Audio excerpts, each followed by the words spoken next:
राम जय हिंद। सरकारी तैयारी अगर तुम कर रहे हो, किसी भी एग्ज़ाम से रिलेटेड तुम अगर एक सरकारी तैयारी कर रहे हो, तो एक चीज़ ये समझ के चलो, ये एक तरीके से एक तुम पूरी पिक्चर क्रिएट कर रहे हो। हम समझाते हैं कैसे।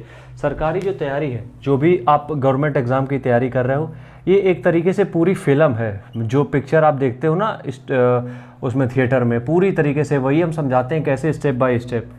सबसे पहला क्या होता है, देखो, जब भी तुम एग्ज़ाम के प्रिपरेशन की किसी की भी स्टार्टिंग में आते हो, जब भी किसी एग्ज़ाम को स्टार्ट करते हो, मतलब तैयारी स्टार्ट करते हो, तो सबसे पहला स्टेप उसमें क्या होता है? सबसे पहला स्टेप होता है कि हम उसकी समरी जानने की कोशिश करते हैं कि आखिरकार इसमें है क्या। मतलब कि एक इंट्रोडक्शन तरीके से। पिक्चर में क्या होता है, हम जानते हैं, मतलब जब देख रहे होते हैं तो हमें पता चलता है, अच्छा ये इसके भाई है, ये बहन है, यहाँ प्यार हुआ, वहाँ लड़ाई हुई, ये सारी चीज़ें हम समझते हैं। तो उसी की तरीके सरकारी नौकरी की तैयारी भी है कि पहला फेज जो होता है वो होता है इंट्रोडक्शन का, जो कि होता है बोरिंग, जो कि होता है बोरिंग। समझ रहे हो? जब भी स्टार्टिंग में थोड़ा सा इंटरेस्टिंग होता है, लेकिन उसके बाद बोरिंग हो जाता है, ठीक है। और सरकारी तैयारी में भी क्या होता है, यही होता है कि जब आप तैयारी स्टार्ट करते हो बहुत इंटरेस्ट के साथ, मतलब बहुत मज़ा आता है कि यार अब हम तैयारी करेंगे, एग्जाम निकालेंगे, नौकरी लगेगी।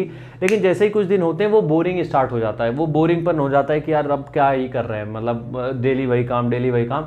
इसी तरह के मूवी में होता है, देखा है कभी भी? फर्स्ट हाफ इंटरवल के पहले देखो, आखिरी का जो 10-20-50 मिनट होते हैं उसमें बहुत बोरिंग हो जाती है मूवी, बहुत स्लो हो जाती है, कोई भी वो चल रहा होता है, ठीक है। स्टेप 2, सरकारी तैयारी की बात कर रहे हैं हम यहाँ पे, ठीक है। स्टेप 2, यहाँ पे क्या होता है? यहाँ पे होता है जो क्या कहते हैं, इंटरवल के पहले और बाद के 25-25 मिनट होते हैं। तो यहाँ पे क्या होता है? इंटरवल। इंटरवल के टाइम पे क्या होता है कि हम एक फाइनल स्टोरी की तरफ बढ़ रहे होते हैं और पहले वाला पार्ट हम एंड कर रहे होते हैं। तो सरकारी तैयारी भी यही होता है। क्या होता है, हम यहाँ पे क्या कर रहे होते हैं, यहाँ पे भी बोरिंग होता है लगभग। यहाँ पे हम क्या कर रहे होते हैं, बोर हो रहे होते हैं और इंटरेस्ट की तरफ बढ़ रहे होते हैं। क्यों? क्योंकि हमारा फर्स्ट हाफ खत्म हो रहा है। इसी तरीके जब आप तैयारी करते हो, यहाँ पे आपका फर्स्ट हाफ इंट्रोडक्शन का, सिलेबस का, ये सब फर्स्ट हाफ यहाँ पे हमारा खत्म हो रहा है, ठीक है। हमारा सिलेबस खत्म हो रहा है, हमारा पैटर्न खत्म हो रहा है, हमारी सारी चीज़ें यहाँ पे खत्म हो रही हैं। तो जैसे जैसे ये खत्म हो रही हैं, तो हमारा जो हम बोरिंग लग रहा था हमें पढ़ाई में, उसमें अभी धीरे धीरे इंटरेस्ट आने लगा, क्योंकि पहला फेज खत्म हो रहा है, हम दूसरे फेज की तरफ बढ़ रहे हैं। पिक्चर का असली मजा कहाँ पे आता है आपको? पिक्चर का असली मजा आता है क्लाइमेक्स पे, कि आखिरी में हीरो क्या करेगा, किसको मारेगा, कैसे बचाएगा, हीरोइन को क्या चीज़ें करेगा। ये क्या होता है? ये क्लाइमैक्स होता है। इसी तरीके एग्जाम की जब आप तैयारी करते हो, किसी भी तैयारी में करते हो, सरकारी तैयारी को अगर हम साइड में कर दें और भी किसी एग्जाम की अगर तैयारी करते हो, तो आखिरी में क्या होता है?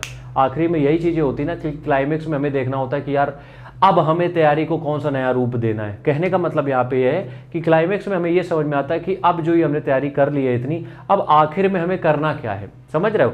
सिलेबस निपटा लिया, इंट्रोडक्शन निपटा ली, अब क्लाइमैक्स में हमें सवाल सॉल्व करने हैं। अब क्लाइमैक्स स्टोरी ये होगी कि हमें प्रीवियस ईयर पेपर लगाने हैं, अब टीसीएस लगाना है, एसएससी लगाने हैं। तो क्लाइमैक्स में हमारे पास क्या हो गया?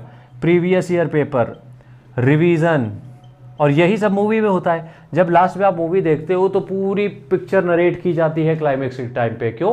क्योंकि वहां पे तुम्हें एक आखिरी में कंक्लूजन दिया जाता है कि यार ये मूवी में ये सब चीजें चल रही थी, अब तुम्हें ये कंक्लूजन मिला है। तो जो भी तुम तैयारी कर रहे हो वो एक तरीके से फिल्म ही है। जो भारतीय सिनेमा में पिक्चरें आती हैं, सेम उसी स्क्रिप्टिंग में हमारी तैयारी भी होती है, अगर कभी भी एनालाइज करके देखोगे। मिड सेक्शन हमारा वीक होता है, बोरिंग होता है, जो कि हमें लगता है करना ही है। इसी तरीके कई बार लोग सो भी जाते हैं थिएटर में, देखो जब बीच में पिक्चर आ गई होती तब वो सो जाते हैं, तो आखिरी में जाके उनको फिर इंटरेस्ट आता है। ऐसे तुम्हें भी जब आखिरी में आते हो तब अपनी रफ्तार और बढ़ा देते हो। इस चीज़ को तुम्हें रिलेट करना पड़ेगा कि चीज़ों को देखो तुम कैसे एक दूसरे से कनेक्टेड है, तो तुम्हें समझ में आएगा कि तैयारी करना कितना ईजी है। राम राम, जय हिंद।